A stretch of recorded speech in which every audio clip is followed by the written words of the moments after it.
They say every town has its legends, and ours was no different. Blackthorn Forest, with its towering oaks and perpetual shadow, was more than just a woodland. It was alive, or so the locals whispered. My name is Julia, and while I've always considered myself a skeptic, I never could have imagined that one camping trip would change everything. It all started with Clara. If you've lived in Blackthorn for any amount of time, you'd have heard her name. She was a strange girl, reclusive, always talking about the forest as if it were her guardian, or perhaps her master. Clara wasn't like the rest of us. Her pale complexion, wide eyes, and the way she moved through the woods without making a sound made her seem like she belonged more to the forest than to the town. And then there was her gift. She claimed she could hear voices in the wind, whispers that warned of danger. Most dismissed her as odd, or worse, insane, but I wasn't so sure. One thing about Clara, she would sometimes claim people.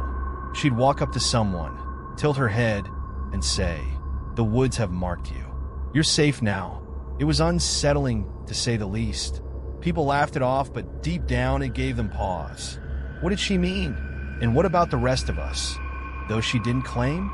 I didn't think much about Clara until that night in late October, when a group of us decided to camp out in Blackthorn. There was me, my boyfriend Ethan, and our friends Mike and Sophie. We weren't exactly wilderness experts, but we brought enough supplies to last the weekend and enough beer to make us forget how creepy the forest was after dark. The first night was uneventful. We pitched our tents near a clearing and spent hours swapping ghost stories around the fire.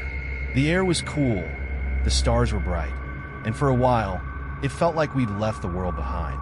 But by the second night, we'd run out of stories. That's when Mike, always the joker, decided to bring up Clara.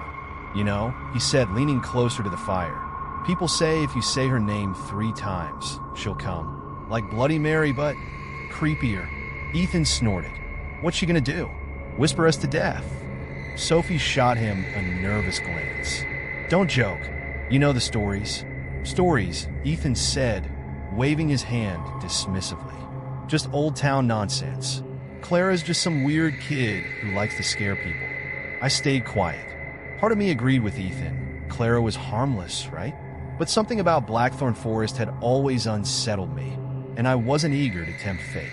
Mike, of course, couldn't resist. He grinned wickedly and said her name once, "Clara." The sound seemed to hang in the air longer than it should have. He said it again, louder this time, "Clara."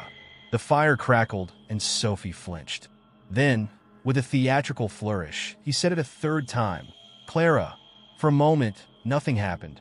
We all laughed, albeit nervously, and Ethan reached for another beer. That's when the forest changed. The wind picked up, though the trees above us were eerily still. The shadows cast by the firelight seemed to twist and stretch, as if the darkness itself was alive. Then we heard it, a voice, faint at first, like a sigh carried on the breeze. "You've called me."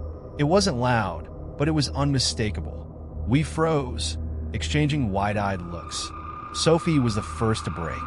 "It's just the wind," she said, her voice trembling. But deep down, we all knew better. Then she appeared.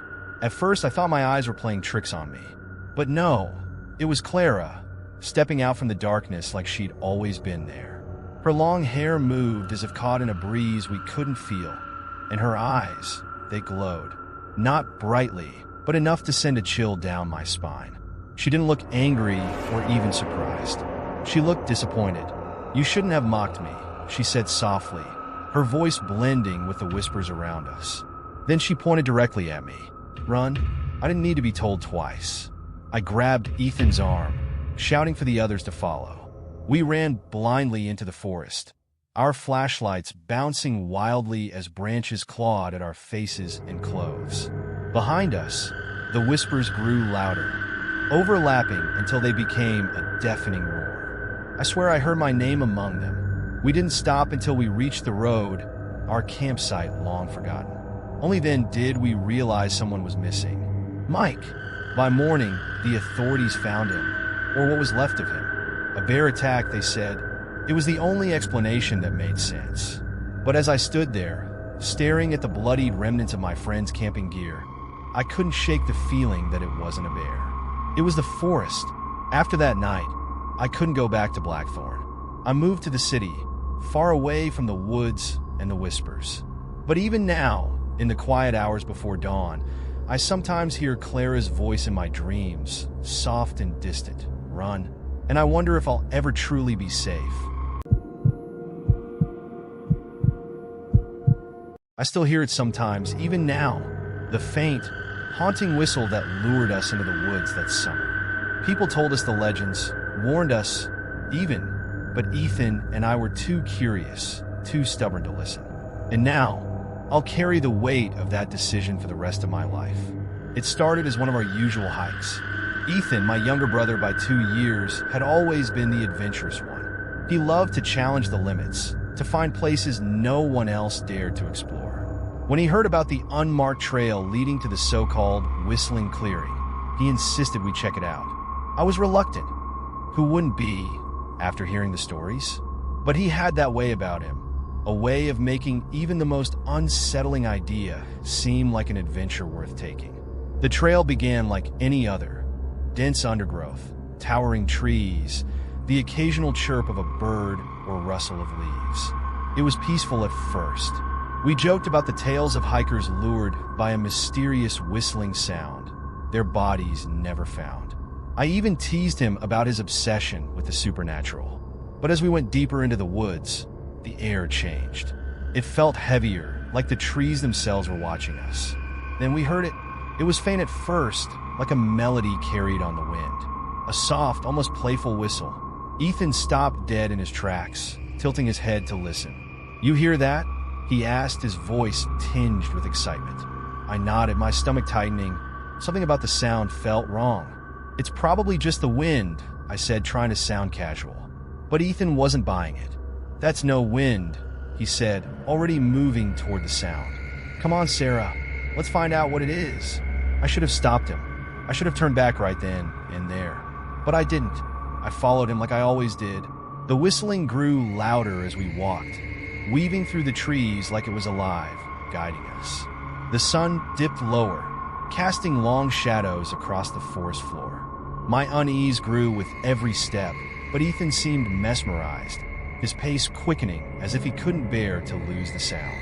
Then we found it, the clearing. It was like stepping into another world. The dense trees gave way to an open space bathed in an eerie, golden light that didn't seem to come from the sun. In the center was an old picnic table, its surface covered in moss and decay.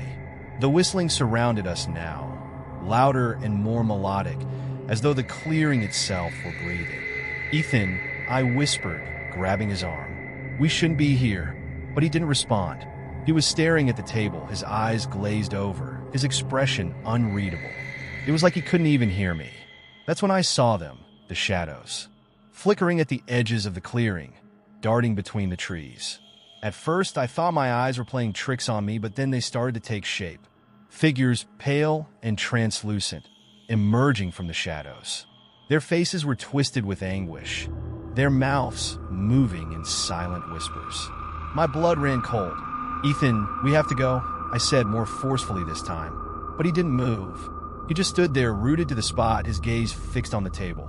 The whistle grew sharper, more insistent, like it was demanding something from us. Then the figure spoke, not aloud, but in whispers that seemed to come from inside my own head. "Leave, while you still can." I yanked on Ethan's arm, desperate to pull him away, but he wouldn't budge. It was like the clearing had him in its grip, and the more I struggled, the tighter it held him. The ghostly figures began to close in, their features growing more distinct, eyes hollow, skin stretched tight over skeletal faces. I could feel their sorrow, their despair, like it was seeping into me. With every ounce of strength I had, I pulled Ethan toward the trail. For a moment, I thought I'd lost him, his body slack, his eyes vacant. But then he stumbled forward, and we broke free of the clearing. We didn't stop running until we were back at the car. I didn't even notice the tears streaming down my face until Ethan finally spoke. "Did you hear them?" he asked, his voice trembling. I nodded, too shaken to respond.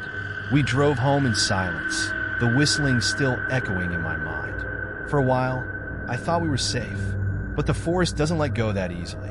Ethan started hearing the whistle at night, faint but unmistakable. He'd wake up in a cold sweat, convinced it was calling to him. I begged him not to go back, but he wouldn't listen. He became obsessed, poring over maps and old legends, convinced there was something in that clearing he needed to understand. And then one day, he was gone. I found his car parked at the edge of the trail. Search teams combed the woods for weeks, but they never found him.